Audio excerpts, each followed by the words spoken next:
जय हिंद मेरे प्यारे दोस्तों, मैं शुभम आप सबका स्वागत करता हूं CSE 2011 के वीडियो डिस्कशन में। तो क्वेश्चन नंबर 51 से हम अभी स्टार्ट करते हैं।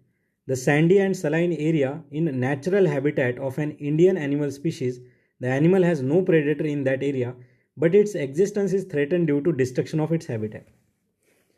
देखिए ये क्वेश्चन है ना, थोड़ा मैं टफ कहूँगा क्योंकि इतना यार हमें नहीं पता होता कि ये सलाइन एंड सैंडी एरिया में है। No, the animal has no predator in that area but existence is threaten due to destruction of its habitat. तो कौन सा हो गया यार? वाइल्ड बफेलो भी हो सकता है, वाइल्ड एस भी हो सकता है, वाइल्ड बोर भी हो सकता है, इंडियन गैजल भी हो सकता है। हम कैसे पता लगाएंगे? जब तक कोई रीजन या कुछ दिया तो होना चाहिए। अब सलाइन एरिया कौन सा है भाई? पूरा इधर से इधर तक गुजरात से लेके ये सारा सलाइन एरिया है। तो कुछ क्वेश्चन अपने आप में ही बहुत ज़्यादा वेग होते हैं, वो इसी टाइप का है। अब इसका देखिए जो आंसर है वो है इंडियन वाइल्ड एस। ठीक है, इंडियन वाइल्ड एस इसका आंसर है। ठीक है, इसके बारे में ये सारी चीज़ें यहाँ पे मेंशन है। ठीक है, तो इतना ही जानना था। ठीक है, क्वेश्चन वैसे बड़ा ही विचित्र सा है। अब देखिए यहाँ पे जो इंडियन वाइल्ड एस है इससे रिलेटेड एक सेंचुरी भी है, रन ऑफ कच्छ सेंचुरी। मैंने आपको ऑलरेडी आपको बताया था। ये देखिए डेजर्ट, ग्रासलैंड और जो हमारा सलाइन वाला एरिया है वहाँ पे रह जाता है। इंडियन वाइल्ड बोर, तो ये सुअर एक तरीके का लिस्ट कंसर्न है। ठीक है, इंडियन गैजल ये north west part of India में मिल जाता है, ड्राई डेसिडियस एरिया में, ड्राई डेसिडियस एरिया में। एंड वाइल्ड बफेलो जो दोस्तों ये छत्तीसगढ़ का स्टेट एनिमल है, छत्तीसगढ़ का स्टेट एनिमल है और ये इंडेंजर्ड है। ठीक है, ये जो है इंडेंजर्ड है। ये भी हमारे अलुवियल ग्रासलैंड हो गया, मार्शेस, रिवर वाला एरिया में पाए जाते हैं। ठीक है, तो वाइल्ड लाइफ के बारे में हमने देखा, रन ऑफ कच्छ सेंचुरी भी यहाँ पे है इससे रिलेटेड। ठीक है, ओके नेक्स्ट आगे बढ़ते हैं। अगला क्वेश्चन, क्वेश्चन नंबर 52 कहता ला नीना। देखिए अल नीनो, ला नीना। ठीक है, La Nina is suspected to have cause recent flood in Australia. ठीक है, फ्लड आया है ऑस्ट्रेलिया में। How is La Nina different from El Nino? ठीक है, अब देखिए जो अल नीनो में होता है उसका जस्ट अपोजिट ला नीना में होता है। ठीक है, ला नीना यानी जो नॉर्मल कंडीशन है वो थोड़ा एक्सट्रीम बन जाती है। जैसे बारिश हो रही है नॉर्मली, बट ज़्यादा बारिश हो गई मतलब वो ला नीना हो गया उसी रीजन में। ठीक है, अब देखिए यहाँ पे क्या कह रहा है कि El Nino has adverse effect on south west monsoon but La Nina has no effect. जैसे ये देखा, हटा दीजिए, मैंने आपको ज्योग्राफी वाले मास्टर सेशंस में बताया था कि नो इफेक्ट। अरे भाई हर चीज़ का इफेक्ट दूसरे एनवायरमेंटल इम्पैक्ट जो है फिनोमिना है उस पर होता है, कुछ ना कुछ तो होता ही है। La Nina is characterise by usually cold ocean temperature in equatorial Indian ocean, whereas El Nino is characterise by unusually warm ocean current in equatorial Pacific ocean. भाई ला नीना और इंडियन ओशन कब से होने लग गया ये? देखिए कैसे स्वैप किया है, इंडियन ओशन की जगह यहाँ पर पैसिफिक ओशन होता सही आ जाता है। ठीक है, तो यहाँ पे देखिए दोस्तों ये हो गया स्वैप, इंडियन ओशन की जगह पे पैसिफिक होना चाहिए था, ये पैसिफिक सही है सेकंड वाला पार्ट। ठीक है, देखिए यहाँ पे ये स्वैप कर दिया, बाकी यहाँ पे ये तो हमारा गलती हो गया, नो इफेक्ट। ठीक है, तो एक्सट्रीम पे चले जाती है चीज़ें। ठीक है, तो यहाँ पे आंसर क्या आएगा हमारा? D is the correct. तो अल नीनो ला नीना मैंने बताया भी था कि इंडियन ओशन को पैसिफिक ओशन से चेंज कर दिया जाएगा यहाँ पे। आगे बढ़ते हैं, क्या कह रहा है? ये बहुत ही एनालिटिकल क्वेश्चन है, स्पेक्ट्रम में हम मिस कर देते हैं बट समझ लेते हैं। अभी क्या कह रहा है कि the tendency of increase litigation was visible after introduction of land settlement system by Lord Cornwallis. जो परमानेंट सेटलमेंट की बात हो रही है यहाँ पे।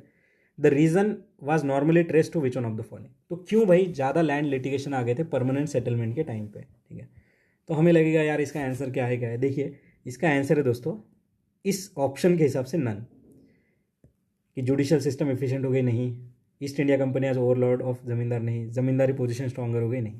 ठीक है, तो यहाँ पे देखिए दोस्तों जो आंसर है वो है कि जो फीस थी कोर्ट के लिए, वो अपील के लिए वो यहाँ पे नहीं थी। There is no fees for the appeal. इस वजह से जो है ये चीज़ें यहाँ पे इंक्रीज हुई थी। तो removal of court fee and now nobody could, now मतलब कोर्ट में जाना यहाँ पे आसान हो गया था, फीस नहीं थी। ठीक है, इसलिए यहाँ पे लिटिगेशन बढ़ गए थे, यहाँ पे लिटिगेशन बढ़ गए। तो ये एक रीज़न था, ना कि नन। तो आगे चल के रीज़न पूछ सकते हैं, इसलिए मैंने आपको रीज़न भी यहाँ पे बता दिया। 54 देखिए, which one of the following observations is not true about quit India movement? क्या ट्रू नहीं है इसमें से? ठीक है, अब ये थोड़ा डाउटफुल है क्वेश्चन नंबर 54 कि it was a non violent movement. फिर कोई कहता है क्विट इंडिया मूवमेंट में तो वायलेंस हुआ था। ठीक है, फिर it was led by Mahatma Gandhi, फिर it was a spontaneous movement and it did not attract the labour class in general. तो नॉट ट्रू पूछा है। ठीक है, कहीं कहीं पे ए आंसर मिलेगा, कहीं कहीं पे बी मिलेगा। ठीक है, बट जो ऑफिशियल की का रेफरेंस मैं आपको बताऊंगा उसमें बोला गया है दोस्तों, वो बोला गया है बी, कि it was led by Mahatma Gandhi. ये गलत है। ऑफिशियल में लिखा है कि it was led by Mahatma Gandhi, ये नॉट ट्रू है। देखिए ऑफिशियल की जो है ना, इसमें 2-3 जगह पे जो है थोड़ी अलग ही आंसर दे रखे। जैसे हमने वो 73rd अमेंडमेंट वाला पार्ट 1 में एक क्वेश्चन देखा था, वहाँ पे भी ऑफिशियल की में डी आंसर था, बट डिस्ट्रिक्ट प्लानिंग कमेटी ये तो 74th में था। वैसे ही देखिए गांधी जी ने तो लीड किया था यहाँ पे मूवमेंट को, ऑल्दो वो प्रिजन में थे, बट बाकी सारी चीज़ें उन्होंने ही करी थी कि करो या मरो, डू और डाई, ये सब चीज़ें, ठीक है। बाकी देखिए it was non violent movement, ठीक है, नॉन वायलेंट, तो यहाँ पे वायलेंस हुआ था, ठीक है। It did not attract the labour class, तो देखिए लेबर क्लास ने यहाँ पे पार्टिसिपेशन तो किया था। तो ये क्वेश्चन मेरे हिसाब से एक डाउटफुल क्वेश्चन है, और मैं आपको ऑफिशियल की से आंसर बताऊँ तो वो है हमारा बी, ठीक है। अब ऑफिशियल की के हिसाब से ही चलना पड़ेगा, ठीक है, पर डाउटफुल क्वेश्चन है, तो एक क्वेश्चन से कोई हमारी जो है यहाँ पे ज़्यादा फर्क नहीं पड़ेगा, ठीक है। ऐसा क्वेश्चन आगे आएगा नहीं आएगा इसकी भी कोई गारंटी नहीं है, क्यों? क्योंकि 2012 का पेपर देख रहे हो, तब एक आध डाउट ये सारी चीज़ें हो सकती है। तो question number 54 answer is B as per official key. Next आगे बढ़ते हैं, क्वेश्चन नंबर 55 कहता है which among the following provided common factor for tribal insurrection, जो ट्राइबल्स का इंसुरेक्शन हुआ था 19th सेंचुरी में, इसके लिए क्या कॉमन फैक्टर है? देखिए दोस्तों, यहाँ पे लैंड रेवेन्यू का नया सिस्टम लेके आना, foreign religious missionaries in tribal area आ जाना, rise of large number of money lenders, traders and revenue farmer and middle man, ये सारे रीजन है, ठीक है। फोर्थ देखिए, complete disruption of old agrarian order in the tribal community. तो इन चारों में से सबसे इंपॉर्टेंट कॉमन क्या है दोस्तों? तो जो एग्रेरियन ऑर्डर था ट्राइबल्स का, वो यहाँ पे कंप्लीटली डिस्टर्ब कर दिया गया बाय ब्रिटिशर्स, ठीक है। तो क्या था भाई कॉमन रीजन क्या था क्वेश्चन नंबर 55 में? वो था डी, कि complete disruption of agrarian old agrarian order of tribal community. बाकी ये भी एक मेजर रीजन है, बट ये अलग अलग जगह पे है, ठीक है। यहाँ पे आंसर है हमारा डी, तो याद रखिएगा आगे चल के अगर कुछ आता है तो एग्रेरियन ऑर्डर डिस्टर्ब होना it is one of the main reason. Next देखिए अगला क्वेश्चन है, India maintain its early cultural contact and trade link with south east Asia across Bay of Bengal for this preeminence in of early maritime history of Bay of Bengal, which of the following could be most convincing explanation, ठीक है। Most convincing explanation कौन सा है इसमें से? As compare to other country, India had better ship building technology in ancient and medieval times, ठीक है। Next देखिए, the ruler of south southern India always patronize the trader, Brahmins, priest and Buddhist monk in this context, and monsoon winds across Bay of Bengal facilitate the sea voyages, ठीक है, सी voyages.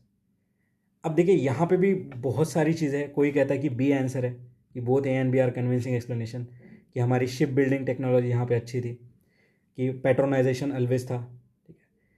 कोई कहता है कि ये जो मॉनसून विंड्स है ये गलत है, कोई कहता है सही है, बट हम जाएंगे यहाँ पे ऑफिशियल की के रेफरेंस से, ठीक है, कि monsoon wind across the Bay of Bengal, ठीक है, monsoon wind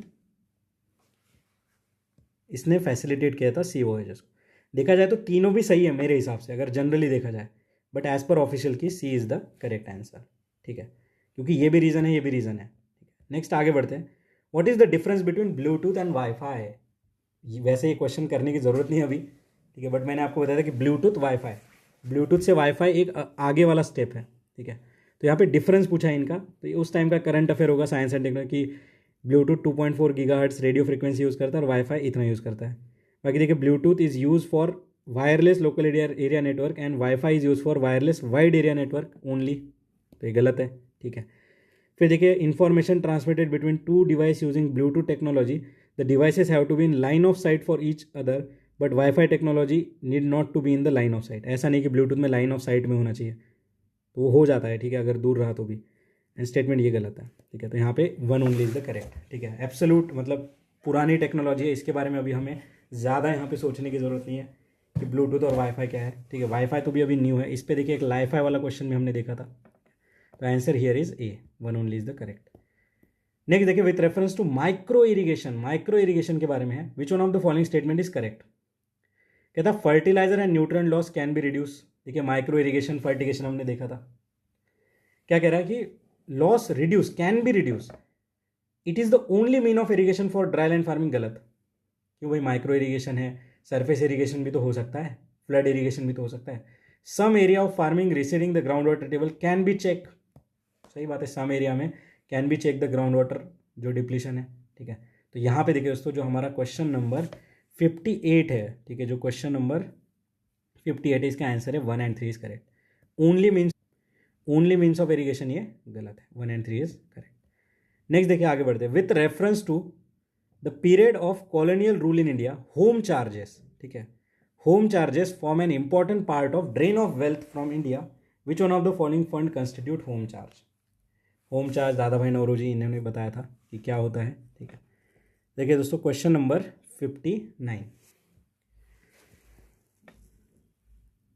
third, the fund use for waging the war outside India by the Britishers, fund use to pay the salary and pension of British personal engage in the India, and fund use to support the Indian office in the London. तो यहाँ पे देखिए दोस्तों ये 1 और 2 सही है, सीधा हमारे स्पेक्ट्रम में मेंशन है, बट ये वेजिंग वॉर आउटसाइड के लिए हमारा होम चार्जेस नहीं था, ठीक है। होम चार्जेस क्या था कि लंदन में कोई ऑफिस चल रहा है, इंडिया के कंटेक्स का काम कर रहा है, तो उसका पैसा इंडिया देगा।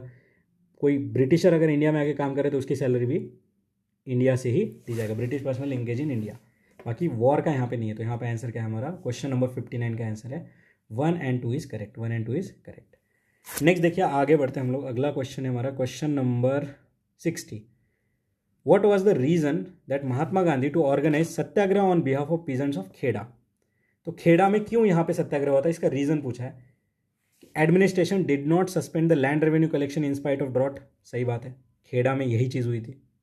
And administration propose the induce of permanent settlement, देखिए परमानेंट सेटलमेंट खेड़ा देखिए हमारे गुजरात साइड है, परमानेंट सेटलमेंट हमारे ईस्टर्न साइड में हुआ था, तो ये तो गलत है, ठीक है। तो जो क्वेश्चन नंबर 60 है इसका आंसर है हमारा 1 ओनली, ठीक है, इसका आंसर है हमारा 1 ओनली। तो खेड़ा सत्याग्रह लैंड रेवेन्यू से रिलेटेड था, ड्रॉट आने के बाद भी यहाँ पे नहीं किया था। यहाँ पे सरदार वल्लभ भाई पटेल ने प्रोएक्टिवली प्रोटेस्ट ये सारी चीज़ें कराई थी, ये सारी चीज़ें यहाँ पे कराई थी।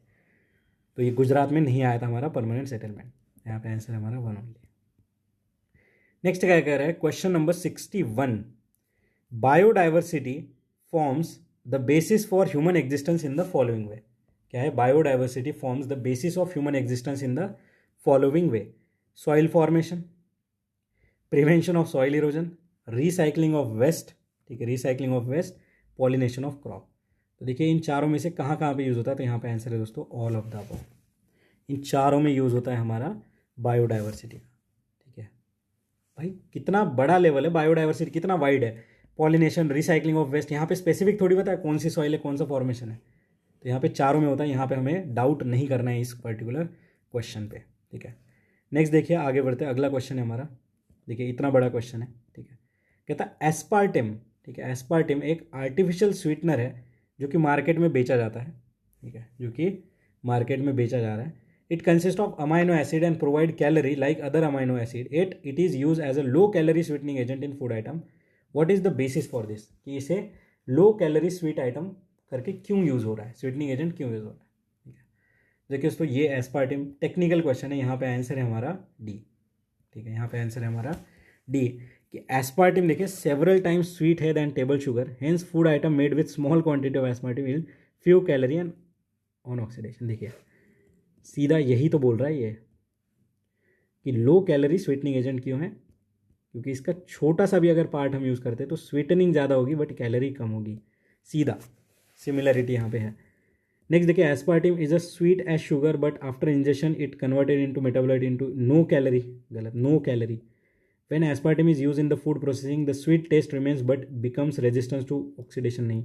Aspartame is a sweet as table sugar, but unlike table sugar, it is not readily oxidized in the human body।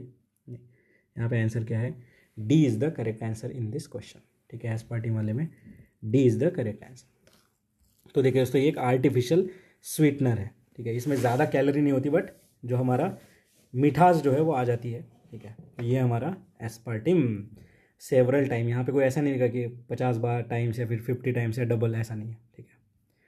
Next देखिए आगे बढ़ते हैं, अगला क्वेश्चन है क्वेश्चन नंबर 63।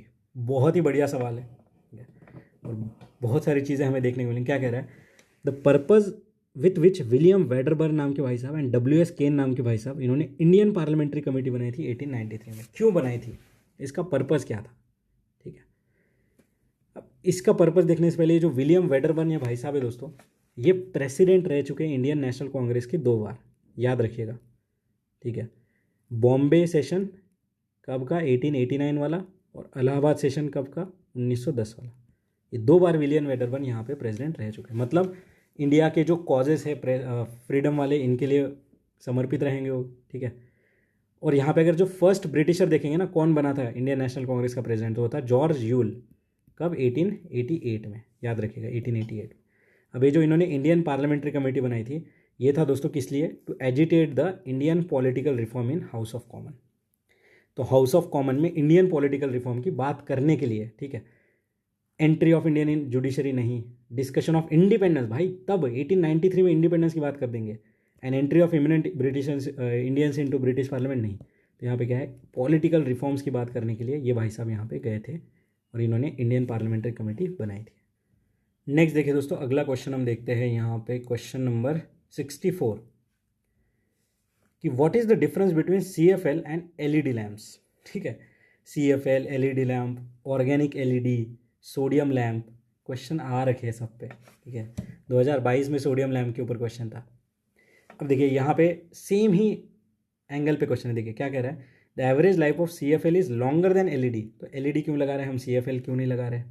सोचिए, LED की ज़्यादा लाइफ स्पैन है, इसीलिए तो CFL को रिप्लेस किया ना उसने। और मैंने बताया जो नई टेक्नोलॉजी आती है अच्छी होती है इससे, तो ये तो हटा दीजिए। और ऐसा ही स्टेटमेंट देखिए सोडियम लैम्प्स वाले में भी था, बट ये स्टेटमेंट हटा के हमारा आंसर नहीं बन रहा था तब। चलिए सेकंड हटा के देखते हैं यहाँ पे। ठीक है, इस पर्टिकुलर क्वेश्चन में सेकंड हटा के देखते हैं। तो ये गया बचा 1, 1 एंड 3। मतलब 1 हमारा हर हालत में सही है कि to produce light CFL use mercury vapour and phosphor while LED lamp use semiconductor material. Third क्या है, CFL is less energy efficient as compare to LED। सही बात है यार, LED एनर्जी एफिशिएंट है इसीलिए तो यूज़ कर रहे हैं, और CFL लेस एनर्जी एफिशिएंट है। यहाँ पे आंसर क्या आ गया हमारा, 1 एंड 3 इज करेक्ट। ठीक है, 1 and 3 is correct. Question number 64 का C is the correct answer. आगे बढ़ते, question number 65, oil zapper technology it is in news. क्या है?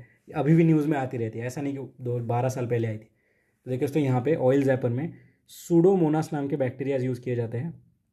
सूडोमोनास बैक्टीरिया यूज़ किया जाता है किस लिए? जो ऑयल स्पिल हो जाता है या फिर जो ऑयल स्लज यहाँ पे जो है, इसके रेमेडिएशन के लिए। तो ये एक तरीके का एक रेमेडिएशन प्रोसेस है। ठीक है, तो बायो रेमेडिएशन भी कह सकते हैं इसे। It is a eco friendly technology for remediation of oil sludge and oil spills. Latest technology under sea exploration नहीं, जेनेटिक इंजीनियर नहीं। ठीक है, फ्लेम्स ये भी नहीं। यहाँ पे आंसर है हमारा ए। ठीक है, क्वेश्चन नंबर 65। ठीक है, oil zapper technology.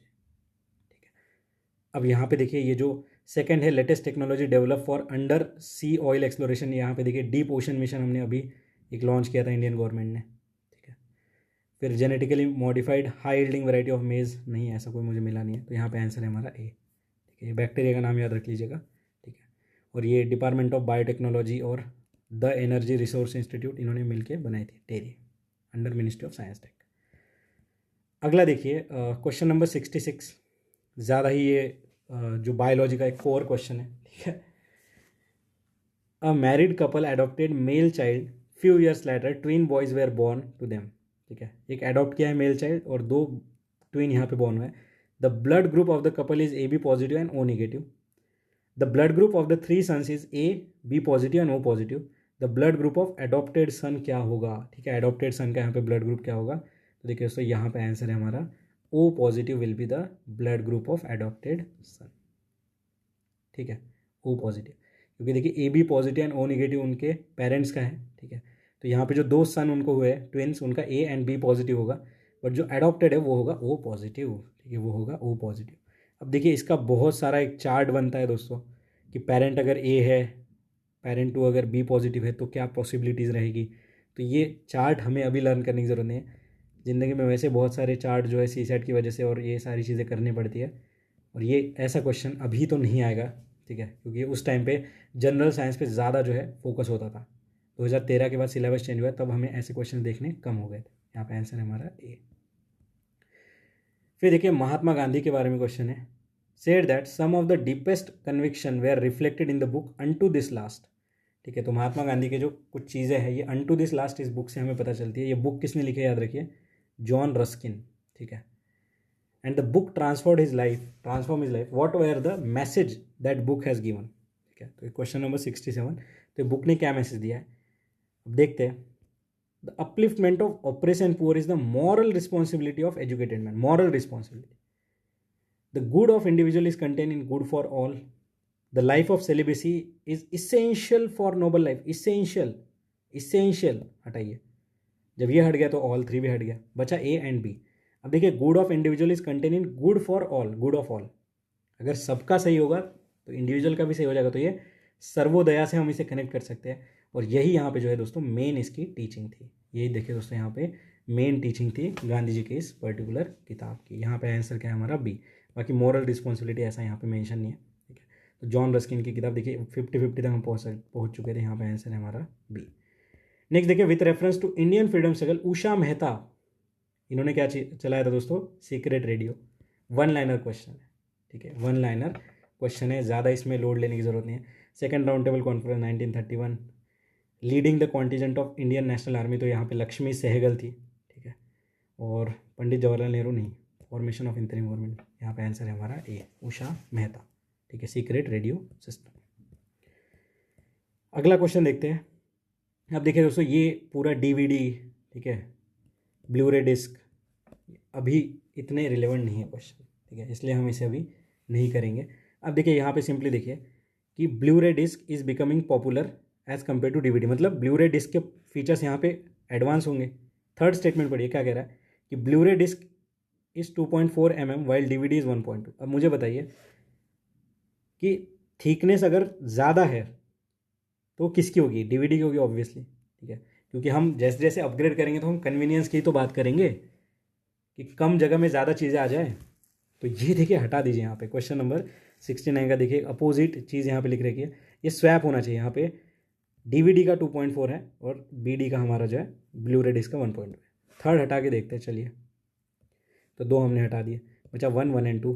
Compare to DVD, BD has several times more storage, देखिए सेवरल टाइम मोर, करेक्ट भाई, अपग्रेडेड वर्जन है ना, इसीलिए तो ये पॉपुलर हो रहा है। अगर इसकी कम स्टोरेज कैपेसिटी होती तो ये क्यों ही ज़्यादा पॉपुलर होता, सिंपल सी बात है, लोग डीवीडी यूज़ करते हैं। और फर्स्ट तो हमारा हर हालत में सही है कि डीवीडी स्टैंडर्ड डेफिनेशन है, बट बीडी में जो है हाई डेफिनेशन वीडियो है, तो 1 and 2 हमारा यहाँ पे सही है, ठीक है। तो इस तरीके से साइंस टेक के क्वेश्चंस बनते हैं। हर चीज़ हम नहीं पढ़ सकते, बट ऐसे क्वेश्चन बनाने पड़ेंगे। चलिए अगला क्वेश्चन देखते हैं। Question number 70, with reference to period of Indian freedom struggle which one of the following were recommended by Nehru report. Nehru report 1928, ठीक है। अब देखिए इसमें कंप्लीट इंडिपेंडेंस नहीं, डोमिनियंस स्टेटस की बात करी गई थी, कंप्लीट इंडिपेंडेंस की बात नहीं हुई थी 1928 में। ये बात हुई थी कब, 1929 के लाहौर सेशन में, याद करिए हमने देखा था। जॉइंट इलेक्टोरेट की बात हुई थी, ठीक है। Provision of fundamental right for people, इसकी बात हुई थी। और यहाँ पे क्या बात हुई थी दोस्तों, ये जो पर्टिकुलर नेहरू रिपोर्ट हम यहाँ पे देख रहे हैं, इसमें और क्या क्या था, तो ये हमने स्पेक्ट्रम में पढ़ा है, ठीक है। इसमें dominion status, fundamental right, equal right to women and men, इन सब की बात करी थी। यहाँ पे लिंग्विस्टिक प्रोविंस बनाने की बात करी गई थी, ठीक है। उसके बाद यहाँ पे देखिए दोस्तों एक सुप्रीम कोर्ट बनाने की बात करी गई थी, और सेपरेट इलेक्टोरेट को यहाँ पे सपोर्ट नहीं किया गया था, ठीक है। जॉइंट इलेक्टोरेट को किया था, सेपरेट इलेक्टोरेट को नहीं किया गया था, ठीक है। और ये जो कंप्लीट इंडिपेंडेंस के लिए मैंने बताया 1929 लाहौर में ये बोला गया था, ठीक है। यहाँ पे आंसर क्या है हमारा, 2 and 3 is the correct, 2 and 3 is the correct. Question number 70 B is the correct answer. Next देखिए अगला क्वेश्चन हम देखते हैं। Among the following state which one of the following has most suitable climatic condition for cultivation of large variety of orchid with minimum cost of production and can develop into expert oriented industry। नहीं पता है यार, इतना detail में नहीं पढ़ते हम, ठीक है। तो ये ऑर्चिड की जब बात आती है ना दोस्तों, तो यहाँ पे एक ऑर्चिड स्टेट ऑफ इंडिया कहा जाता है एक पर्टिकुलर स्टेट को, अभी याद रख लेंगे, ठीक है। अभी तक नहीं पता था हमें, कोई बात नहीं, बट अभी याद है कि ऑर्चिड स्टेट ऑफ इंडिया कौन सा है, जिसका 60% प्रोडक्शन है ऑर्चिड का, वो है अरुणाचल प्रदेश। बस ऑर्चिड अरुणाचल प्रदेश, बात खत्म, ठीक है। मैं नहीं एक्सपेक्ट करता कि ये क्वेश्चन सॉल्व करने के पहले आपको पता होना चाहिए, ठीक है। तो ऑर्चिड के लिए देखिए दोस्तों यहाँ पे 20 डिग्री सेल्सियस टेम्परेचर लगता है, ह्यूमिडिटी अराउंड 80% चाहिए होती है। यहाँ पे आंसर है हमारा बी। नेक्स्ट देखिए, which one of the following is not a site for in situ method of conservation. देखिए इन सितु, एक्स सितु, इन सितु यानी कि उनके नेचुरल हैबिटेट में हम इन्हें जो है प्रोटेक्ट कर रहे हैं। बायोस्फीयर रिजर्व नेचुरल हैबिटेट है, नेशनल पार्क नेचुरल हैबिटेट है, wild life sanctuary natural habitat, botanical garden ये एक्स सितु है दोस्तों, ये एक्स सितु यहाँ पे कंजर्वेशन की बात करते हैं। यहाँ पे आंसर है हमारा बी। उसके बाद नेक्स्ट देखिए दोस्तों अगला क्वेश्चन है हमारा कि मेट्रोपॉलिटन प्लानिंग कमेटी के बारे में। देखिए डिस्ट्रिक्ट प्लानिंग कमेटी हमने इसी पेपर में देखा, मेट्रोपॉलिटन प्लानिंग कमेटी जो कि आता है दोस्तों आर्टिकल 243 ZE के अंदर, ठीक है। और ये पार्ट 9A ऑफ कॉन्स्टिट्यूशन का है, 74th अमेंडमेंट एक्ट से आया था। कहता है it is constituted under provision of constitution, सही बात है, मैंने अभी बताया। It prepare draft development plan, सही बात है। इट हैज सोल रिस्पॉन्सिबिलिटी, यहाँ पे कर दिया ट्रैप सेट, ठीक है। तो सोल रिस्पॉन्सिबिलिटी नहीं है दोस्तों, यहाँ पे बाकी भी इंस्टीट्यूशन है जो कि मेट्रोपॉलिटन जो प्लानिंग है, इम्प्लीमेंटेशन ऑफ स्कीम, इन सब चीज़ों को देखते हैं, ठीक है। तो ये सोल वर्ड की वजह से गलत हो गया, यहाँ पे आंसर आ गया हमारा 1 एंड 2, यहाँ पे आंसर आ गया हमारा 1 एंड 2। नेक्स्ट आगे बढ़ते हैं, अगला क्वेश्चन हम देखते हैं, question number 74। Vote on account and interim budget क्या है, इनका डिफरेंस पूछा है यहाँ पे, ठीक है। क्वेश्चन नंबर 74 में कि वोट ऑन अकाउंट और इंटरिम बजट इनका डिफरेंस क्या है। चलिए देखते हैं, 4 से बढ़ते हैं, सेकंड से बढ़ते हैं। The vote on account only deals with expenditure in the government budget, while interim budget include both expenditure and receipt, ठीक है।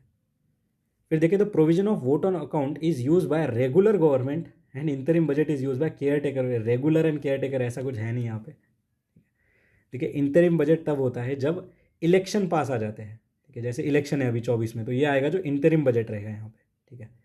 तो केयर टेकर गवर्नमेंट ऐसा कुछ नहीं है, तो ये गलत हो गया। बाकी सेकंड हमारा सही है, vote on account only deals with expenditure, क्योंकि पहले क्या होता था, बजट फरवरी में पास हो जाता था, फिर 2 महीने के लिए अपना खर्चा चलाने के लिए यहाँ पे वोट ऑन अकाउंट लेके आते थे कि फाइनेंस बिल, अप्रोप्रिएशन बिल, ये सब पास होके पूरा डिस्कशन होने तक चीज़ें जो है कैसे चलेगी, तो इसलिए वोट ऑन अकाउंट आता था। तो यहाँ पे देखिए आंसर है हमारा 2 ओनली इज द करेक्ट, क्योंकि वोट ऑन अकाउंट एक्सपेंडिचर की बात करता है, बट इंटरिम बजट में दोनों यहाँ पे चीज़ें होती हैं। इंटरिम बजट में यहाँ पे प्रॉपर डिस्कशन भी होता है, ठीक है। यहाँ पे आंसर क्या है दोस्तों हमारा 2 ओनली। याद रखिएगा, इलेक्शन ईयर है, अभी भी ये क्वेश्चन बन सकता है। आगे बढ़ते हैं, नेक्स्ट क्वेश्चन है हमारा, क्या कहना चाह रहा है कि regarding International Monetary Fund which one of the following statement is correct, it can grant loan to any country, only develop country, only member country and to the central bank of India. देखिए दोस्तों, यहाँ पे IMF जो है ये अपने सिर्फ members को यहाँ पे पैसा देता है। आईएमएफ देखिए कितने बार क्वेश्चन रिपीट हुआ है आईएमएफ के ऊपर, ठीक है। तो ये ब्रिटन वुड कॉन्फ्रेंस से बना था, 1945 में बन गया था, इसका हेडक्वार्टर वॉशिंगटन में है, और ये फाइनेंशियल स्टेबिलिटी इन सब की बात करता है, ठीक है। यहाँ पे आंसर है it give loans to only member country. आगे बढ़ते हैं, नेक्स्ट अगला क्वेश्चन है, 2004 में tsunami made people realize that mangrove जो है उन्हें सेव कर सकते हैं अगेंस्ट द कोस्टल कैलेमिटी। कैसे मैनग्रूव यहाँ पे जो है सेव करेंगे, इसमें देखिए एक बहुत ही बड़ा फनी सा एक ऑप्शन है कि कैसे सेव करेंगे मैनग्रूव। डी से पढ़ते हैं कि mangrove tree do not get uprooted by storms and tides because of extensive root, ठीक है, बट इस वजह से वो सेव कर सकते हैं क्या, ये पता नहीं है। Mangrove tree are tall with dense canopy and serve as a excellent shelter during cyclone और सुनामी, ठीक है। शेल्टर करके वो काम करेंगे, ऐसा बोल रहा है। फिर देखिए, mangroves provide both food and medicine which people can need after any disaster, कि मैनग्रोव में हमें बर्गर मिल जाएगा, पास्ता मिल जाएगा, पिज्ज़ा मिल जाएगा, रोटी दाल मखनी सब मिल जाएगा, पैरासीटामॉल भी मिल जाएगा, ठीक है, डोलो जो दवाई है वो भी मिल जाएगी। ये क्या बात कर रहा है, mangrove food and medicine provide करेगा।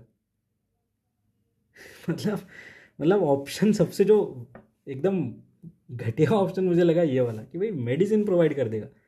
फिर कह रहा है mangrove swamp separate the human settlement from the sea in which people neither live or venture out, नहीं, कोई सेटलमेंट सेपरेट नहीं करता है, ठीक है। एक्सलेंट शेल्टर भी नहीं बनता है, ठीक है, कि वहाँ जाके हम, ऐसा तो नहीं कि भाई चलो चलो सुनामी आ रही है चलो मैनग्रोव में जाके रह लेते हैं, घर थोड़ी है वहाँ पे। तो देखिए दोस्तों, मैनग्रोव कैसे सपोर्ट करता है, क्योंकि उसके एक्सटेंसिव रूट सिस्टम है और वो जो है अप्रूव नहीं होते इजीली, इस वजह से जो यहाँ पे इम्पैक्ट है सुनामी का, साइक्लोन का, वो यहाँ पे कम कर देता है, एज अ बफर एक्ट करता है वो, एज अ बफर एक्ट करता है।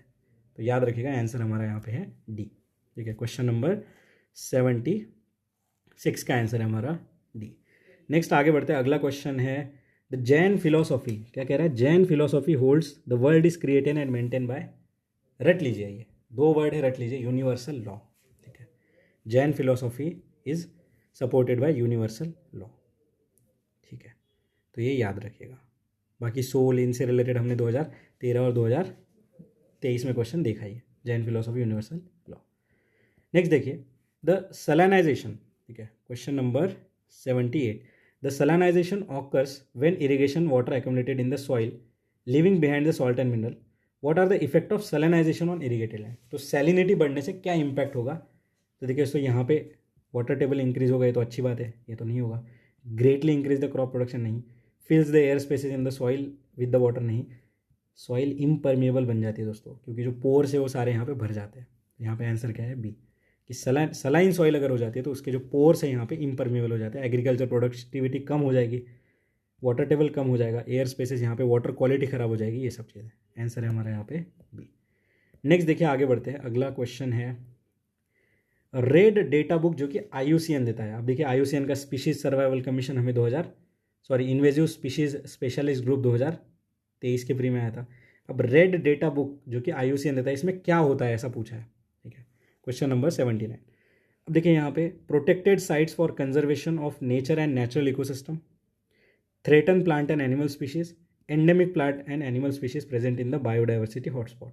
तो यहाँ पे देखिए दोस्तों, ये जो रेड डेटा बुक है इसमें प्रोटेक्टेड साइट्स की बात नहीं है, ठीक है। इसमें तो देखिए दोस्तों, ये रेड डेटा बुक में सीधा लिखा होता है 9 कैटेगरीज में यहाँ पे डिवाइड होते हैं कि थ्रेटन है, नियर थ्रेटन्ड है, इंडेंजर्ड है, क्रिटिकली इंडेंजर्ड है, ठीक है। तो ऐसे टोटल 9 कैटेगरीज है प्लांट एंड एनिमल के स्टेटस की, ठीक है। यहाँ पे कोई एंडेमिक प्लांट इनकी बात नहीं है, बायोडाइवर्सिटी हॉटस्पॉट, प्रोटेक्टेड साइट्स इनकी बात नहीं है, ठीक है। तो यहाँ पे आंसर क्या है, 2 ओनली इज़ द करेक्ट, ठीक है, 2 only is the correct. Next देखिए आगे बढ़ते हैं। Why is the offering of teaser loan, देखिए उस टाइम पे फेमस हुआ होगा teaser loan concept by commercial bank is cause of concern. भाई ये क्यों निगेटिव है, इसके क्या इश्यूज है इसमें, ऐसा पूछ रहा है टीजर लोन, ठीक है। The loans are considered to be an aspect of sub prime lending and bank में be expose to the risk of defaulter in the future. देखिए एक रिस्क की बात हो रही है। सब प्राइम लैंडिंग क्या होती है कि अगला जो कस्टमर है उसकी कैपेसिटी नहीं है टू रीपे द लोन, फिर भी आप उन्हें लोन देते जा रहे हो, तो ये होता है सब प्राइम लैंडिंग, ठीक है। In India teaser loans are mostly given to inexperience entrepreneur to set up manufacturing and export unit. भाई अगर इनएक्सपीरियंस है तो पैसा क्यों देगा बैंक? अगर तुम्हारा प्रोफाइल देख के तो कुछ पैसा मिलेगा, अगर तुम डॉक्टर हो तभी तुम्हें हॉस्पिटल बनाने के लिए पैसा मिलेगा, अगर तुम्हारी कोई डिग्री है एक्सपोर्ट मैन्युफैक्चरिंग इन सब चीज़ों में तभी तो तुम्हें मिलेगा। इनएक्सपीरियंस एंटरप्रेन्योर कितना डेरोगेटरी वर्ड है, हटाइए इसे। ऐसे हमने देखा था इलिटरेट फार्मर, ठीक है। इस तरीके से जो वर्ड्स है ये डेरोगेटरी होते हैं, गलत है, ठीक है। यहाँ पे आंसर क्या है दोस्तों हमारा, 1 ओनली इज़ द करेक्ट, ठीक है। तो टीजर लोन क्या होते हैं, ये लो रेट ऑफ इंटरेस्ट पे जो है कुछ सालों के लिए पैसा दिया जाता है स्टार्टिंग में, फिर यहाँ पे जो है रेट ऑफ इंटरेस्ट बढ़ा दिए जाते हैं 2-3 साल बाद, वो डिपेंड करता है, ठीक है। तो यहाँ पे फर्स्ट सही है, सेकंड हमारा गलत है, ठीक है। इन एक्सपीरियंस एंटरप्रेन्योर वाला गलत है, ठीक है। एक्सपीरियंस कैसे ही जज करोगे यार? जैसे एक सॉइल हेल्थ वाला क्वेश्चन हमने देखा था, उसमें क्या कहा था कि सॉइल हेल्थ कार्ड का जो रिपोर्ट होगा उसे देख के यहाँ पे लोन दिया जाएगा फार्मर्स को, जो कि एक वेग ऑप्शन था। तो इसी तरीके से यहाँ पे आंसर है हमारा 1 ओनली। तो ऐसे वेग ऑप्शंस पहचानना है, जैसे मैंग्रोव्स पे मेडिसिन और ये सब मिलता है वैसा नहीं है, तो 1 ओनली इज़ द करेक्ट। तो चलिए दोस्तों, अभी बाकी नेक्स्ट क्वेश्चन हम अगले वीडियो में देखते हैं। तब तक के लिए पढ़ते रहिए, मुस्कुराते रहिए, मिलते हैं ब्रेक के बाद। धन्यवाद।